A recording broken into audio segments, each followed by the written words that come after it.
ভারতের আগরতলা অভিমুখে যৌথ লং মার্চ করার ঘোষণা দিয়েছে বিএনপির ৩ সংগঠন যুবদল, স্বেচ্ছাসেবক দল ও ছাত্রদল।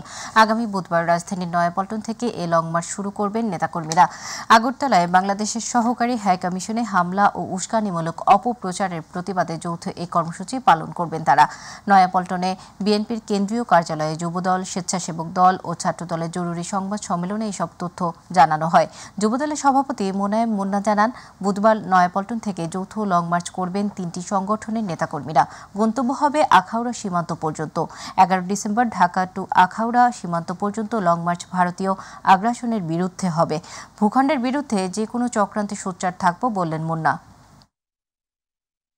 গত ৮ই ডিসেম্বর ভারতের হাই কমিশনে বাংলাদেশের দূতাবাসে হামলা, পতাকার অবমাননা, ভারতের মিডিয়ায় বাংলাদেশের বিরুদ্ধে চলমান তথ্য সন্ত্রাস এবং বাংলাদেশের অভ্যন্তরীণ বিষয়ে অযাচিত হস্তক্ষেপ থেকে বিরত রাখার দাবিতে স্মারকলিপি পেশ করেছি। আমরা একই দাবিতে আমাদের পরবর্তী কর্মসূচি ঘোষণা করছি। আগামী ১১ই ডিসেম্বর আমরা লং মার্চের ঘোষণা দিচ্ছি।